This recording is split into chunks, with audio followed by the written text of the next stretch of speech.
O Senhor esteja convosco.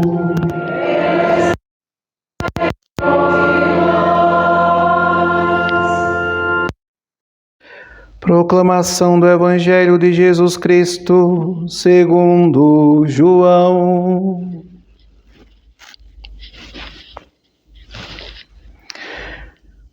Naquele tempo, os judeus começaram a murmurar a respeito de Jesus, porque havia dito: Eu sou o pão que desceu do céu. Eles comentavam: Não é este Jesus o filho de José? Não conhecemos seu pai e sua mãe? Como então pode dizer que desceu do céu? Jesus respondeu: Não murmureis entre vós. Ninguém pode vir a mim, se o Pai que me enviou não o atrai. Eu o ressuscitarei no último dia. Está escrito nos profetas: todos serão discípulos de Deus. Ora, todo aquele que escutou o Pai e por ele foi instruído vem a mim. Não que alguém já tenha visto o Pai, só aquele que vem de junto de Deus viu o Pai.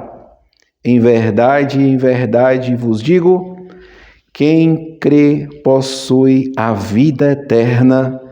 Eu sou o pão da vida. Os vossos pais comeram o maná no deserto e, no entanto, morreram. Eis aqui o pão que desce do céu. Quem dele comer nunca morrerá. Eu sou o pão vivo, descido do céu. Quem comer deste pão viverá eternamente. E o pão que eu darei é a minha carne dada para a vida do mundo. Palavra da salvação.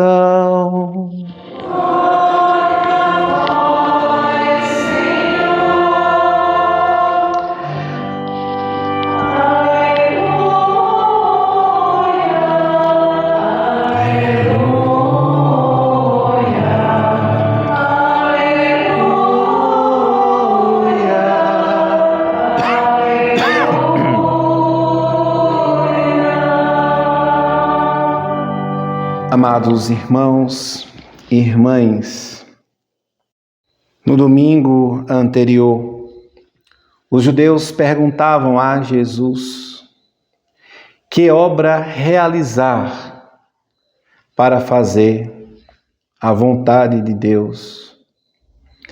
E Jesus afirma que a obra é que acrediteis. Jesus não separa a fé das obras. Crer já é uma obra. Jesus quer uma igreja de crentes que creiam e, acima de tudo, que professem a fé sacramental. Fiéis que se entendam a partir da criação divina, que fomos criados por Deus, e o Verbo que Deus nos criou foi o Verbo eterno, seu Filho, a segunda pessoa da Santíssima Trindade. Logo, se Jesus tem poder de ir para o pão, a Eucaristia não é qualquer pão, é o pão da vida eterna. Nosso Senhor quer seus comungantes que sejam pessoas espiritualizadas.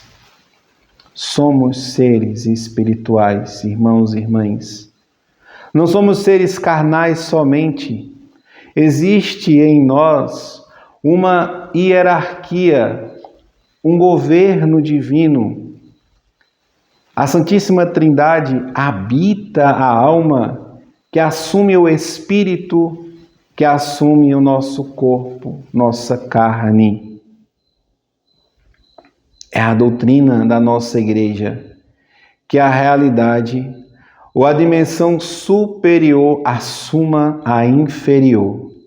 Deus habita a alma, assumindo-a, que assume o espírito que chamamos de razão, com as suas forças da inteligência e da vontade, aonde habita o Espírito Santo de Deus e os seus dons, que assume o nosso corpo.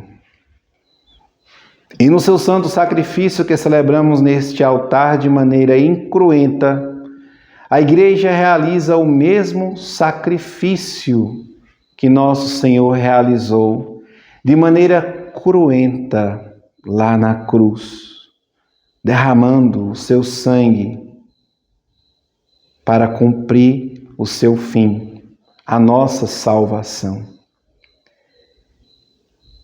Amados, um cachorro não pode comungar, um gato não pode comungar, porque eles não têm vida espiritual, eles têm vida animal. Nós, pelo contrário, somos filhos, filhas. No batismo, nos tornamos filhos, filhas de Deus. Devemos comungar, porque somos seres espirituais. Como devemos comungar? Vamos para a segunda leitura de São Paulo aos Efésios. Irmãos, não contristeis o Espírito Santo. Então, não é de qualquer jeito que devo comungar. E o que significa não contristeis o Espírito Santo? Vamos para a Sagrada Escritura. Nesta carta de São Paulo aos Efésios, São Paulo exorta a comunidade de Éfeso que devemos proceder como filhos de Deus. Vamos receber Jesus Cristo, que irá passear no jardim da nossa alma, jardim este perdido por causa da desobediência dos nossos primeiros pais, por causa do pecado original. Também, fruto do orgulho e da soberba, da serpente de língua bipartida. Então, só que agora não. Agora Jesus quer habitar neste jardim. E deseja experimentar suas delícias, as delícias da nossa alma, como afirma Santa Teresinha do Menino Jesus. Logo, de que adianta, amados, semear no jardim grãos ruins? Nos diz São Paulo, os grãos ruins da amargura, irritação, cólera, gritaria, injúrias. Tudo isso deve desaparecer do meio de vós, com toda espécie de maldade. Ou seja, não é somente termos bons costumes, ser um bom garoto, ser uma boa garota, ser apenas alguém que não pratica o mal. É preciso dar um passo a mais, no sentido de buscar formar bons costumes e inclinações para substituirmos o que deixamos para trás de mal, ou que ainda, pelas próprias misérias e imperfeições, persiste nos nossos costumes. Olharmos para trás e vermos que naquele rastro de maldade foi substituído, apagado por um rastro, por um caminho de bons costumes e inclinações boas. Contudo, cantou o salmista: provai e vede, quão suave é o Senhor. Meus santos, veja como age Deus em toda a história. Fomos criados para conquistar a vida eterna e eis que se dá Jesus como alimento para esta vida eterna. Certamente, a sede da alma que é saciada em Deus, Cristo se dá para antecipar esta vida eterna. Ele é a vida eterna, ele se dá de si. Por isso, amados, comungar não é qualquer coisa, antes sim, é alimento para a força da caminhada. Recordamos na primeira leitura, o anjo anuncia, aparece a Elias, levanta-te, come, pois o caminho é longo. O caminho deste tempo que se chama vida, mas ainda não é a vida. E o que é a vida? O Verbo, no princípio, estava junto de Deus. Era a vida eterna. E a vida era a luz dos homens. A vida assumiu a morte para que a vida destruísse a morte. A realidade, a dimensão superior que assume a inferior. É Deus quem assume a nossa vida. E o que aconteceria se não tivéssemos este merecimento de Cristo, seus méritos? Cristo mereceu a nossa salvação, assumiu os nossos pecados, concedeu-nos vida eterna. Se nosso Senhor não tivesse nos assumido, 1 Coríntios 15, 17 diz: e se Cristo não ressuscitou, é inútil a vossa fé, e ainda estáis em vossos pecados. Amados, o Senhor é suave, pois quer ser nosso alimento, alimento que leva ao discernimento de quem é Deus, quem somos nós e qual a nossa finalidade aqui. Vejamos ainda na primeira leitura, qual o sentido desta finalidade? A finalidade do profeta Elias era bem clara. Era um profeta muito grande e mesmo assim fugia para onde?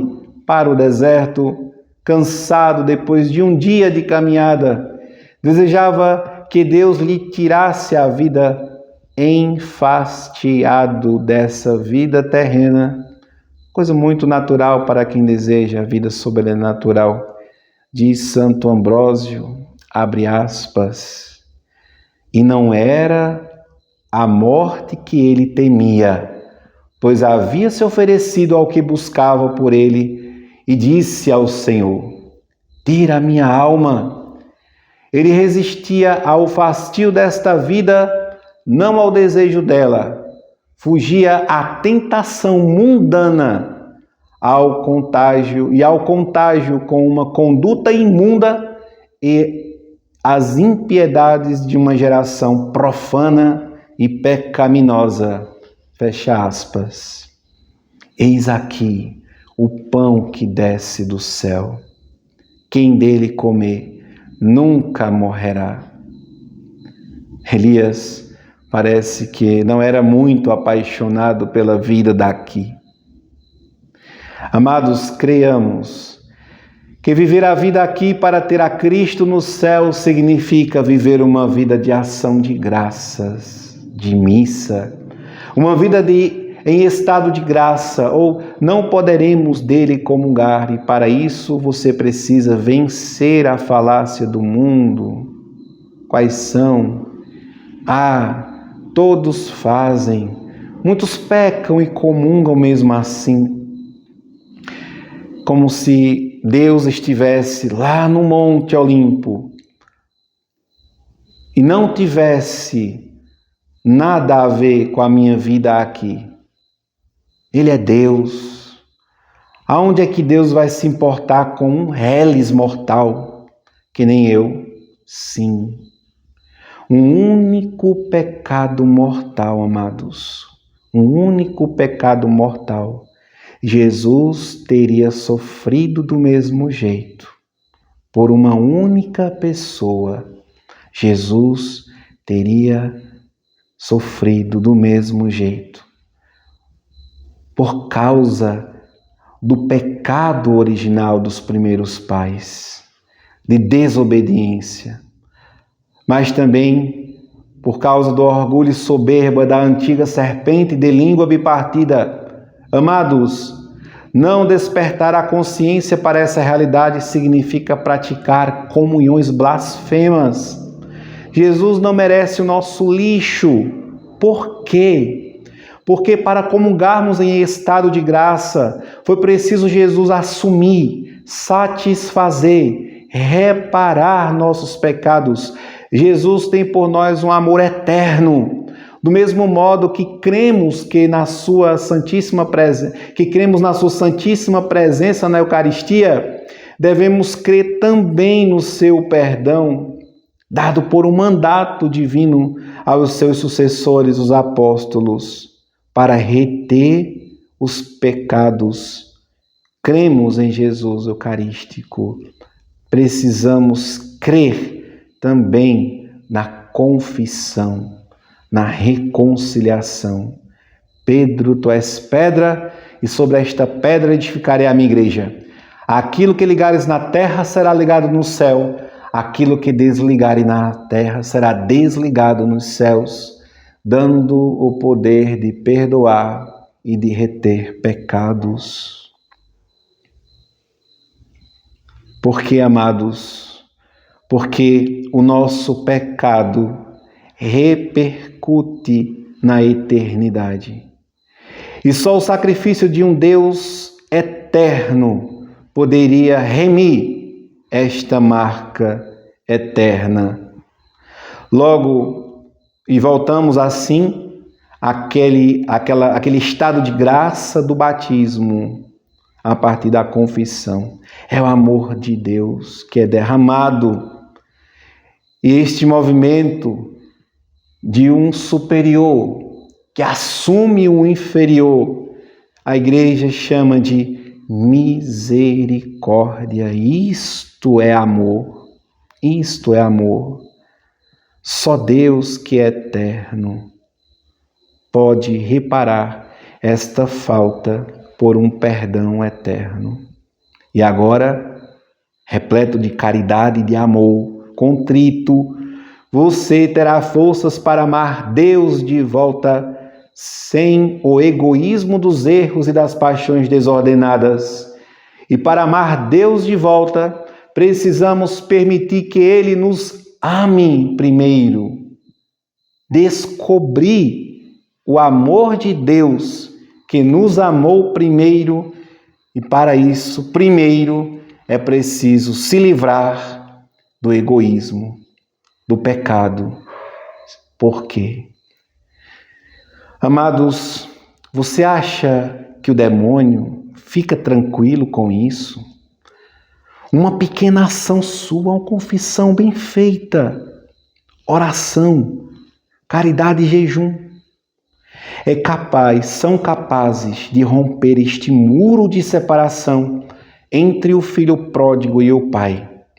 É claro que o demônio irá colocar em você uma vergonha para vir se confessar, para continuarmos no laxismo de uma vida sem oração profunda, porque quem está em pecado mortal não consegue ter intimidade com Deus, além de ofender ainda mais a Jesus, comungando nesse desamor, comungando essa inimizade, esse egoísmo, essa indiferença, e digo mais, essa brutalidade instalada na sua vida, vai rompendo a piedade e o temor de Deus.